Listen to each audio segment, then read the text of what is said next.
sa Ipia Mall, dumaan kami dito sa McDo. Kasi nagmerienda muna kami. Ayan mga kasolo, yan ang aming in-order. Yan lang, merienda namin. Ito yung gusto ko.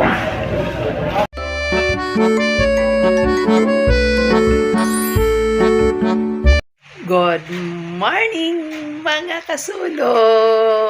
Another day, another vlog.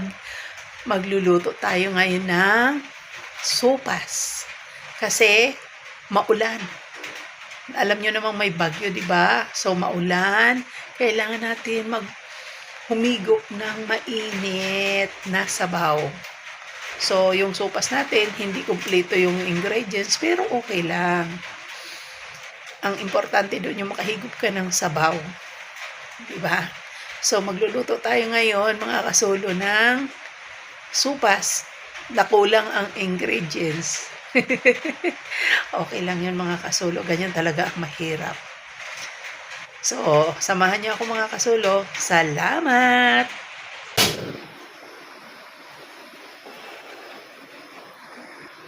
Sibuyas, lagay na natin.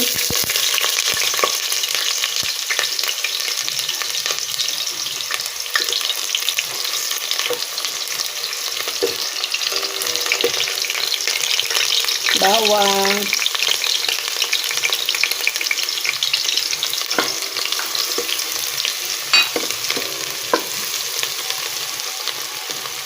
Ano nga pala mga kasulo ha, yung ating sopas ay buto-buto yung ilalagay natin. Buto-buto ng manok.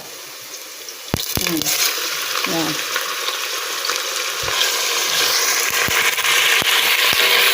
Buto-buto ng manok yan mga ka-solo kasi pinagtanggalan ng ano yan. Binoneless kasi yung manok. Kaya yung buto-buto, sayang naman kung itatapon mo. So, magagawan pa ng paraan. Ayan, nilagay natin sa sopas. Diba? Lagyan natin ng patis. Habang ginigisa, lalagyan natin ng patis. Para yung bango. Kasi pag patis ang ginamit sa sopas, masarap. Tapos, lalagyan natin ng kaunting paminta. Habang ginigisa. Alam mo tong luto natin mga kasulo, mga kulang sa ingredients. Kung ano lang yung laman ng rep nyo, na mayroon pang pwedeng pakinabangan, pwede naman eh, makakain pa naman siya. Ayan, takpan muna natin. Lagay na natin yung hotdog. Yung mga hotdog mga kasulo, 2 piraso lang yan. Tapos, ganyan, hiniwa ko lang siya ng maliliit. Magkaroon lang siya ng mga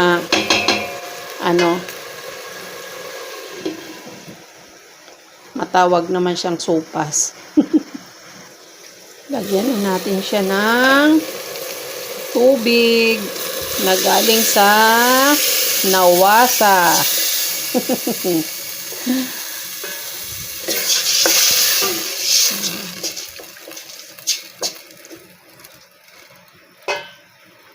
Pakuluin natin. Ayun na, kumulo na mga kasulo. Ayan, kulong-kulo. Lagay na natin tong Knorr cubes, pangpalasa natin. Sunod na rin natin yung ating Fiesta, ang gagamitin natin na kalahating kilo. Ayan. Kalahating kilong Fiesta ang ginamit ko mga kasulo. Ulit natin para lumambot ang noodles. Ito mga kasulo, oh, kulong-kulo na. Dadagdagan natin siya ng paminta. Mas masarap kasi pag maraming paminta. Medyo maanghang-anghang yung sabaw. Kami naman ay Si Mosel lang naman ang maliit dito. Ay, bata sa amin. Pero hindi naman bata na si Mosel, dalaga na. Nakain naman siya ng medyo maanghang. So, palang hindi pa malambot yung noodles, takpan ulit natin. Tikman na natin siya. Tikman natin.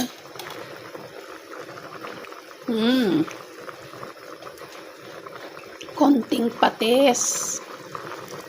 Lagyan natin ng konting patis. Yan. Tapos,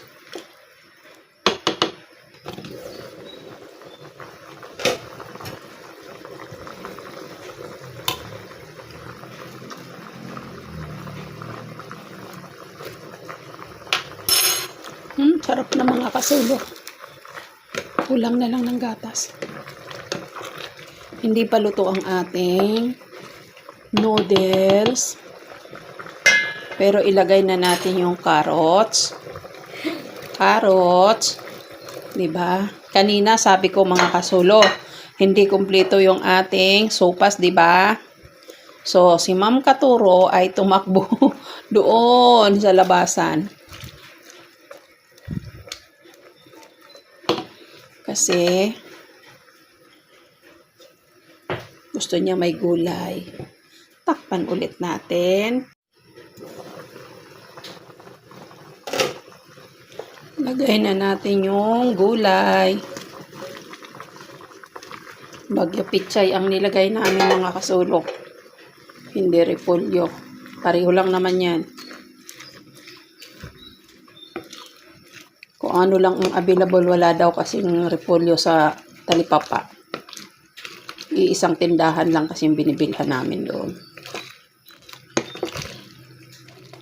So, ayan na.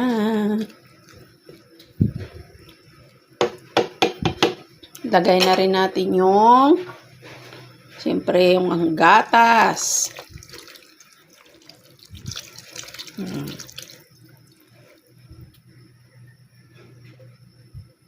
Simutin. Para yan ay naku, ang sarap na niya. Kahit sabihin mo, yung nilagay natin, buto-buto lang ng manok. Walang laman, walang atay. Pakuluin, okay na.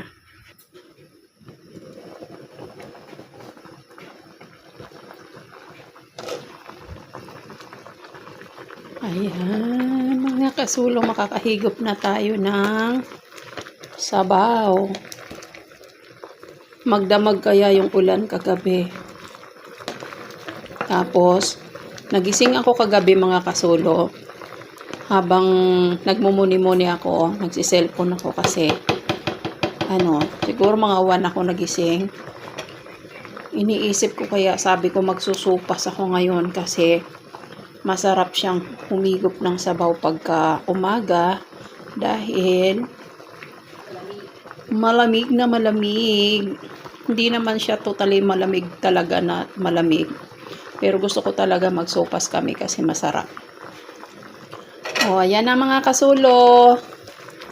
Luto na ang ating sopas. Ang kulang lang dito ay atay. Ay, diba, nagawa natin ng paraan para lang siya magkaroon ng lahok.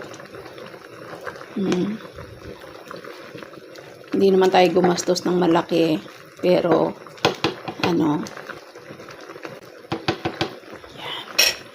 ayan na mga kasulo, kain na tayo. Salamat mga kasulo sa inyong pagsubaybay ng aking YouTube channel. Salamat. Please, paki-subscribe. Yung hindi pa nag-subscribe ng aking YouTube channel, paki-subscribe naman po. Salamat po. Ito, titikman na natin yung ating sopas. Sarap.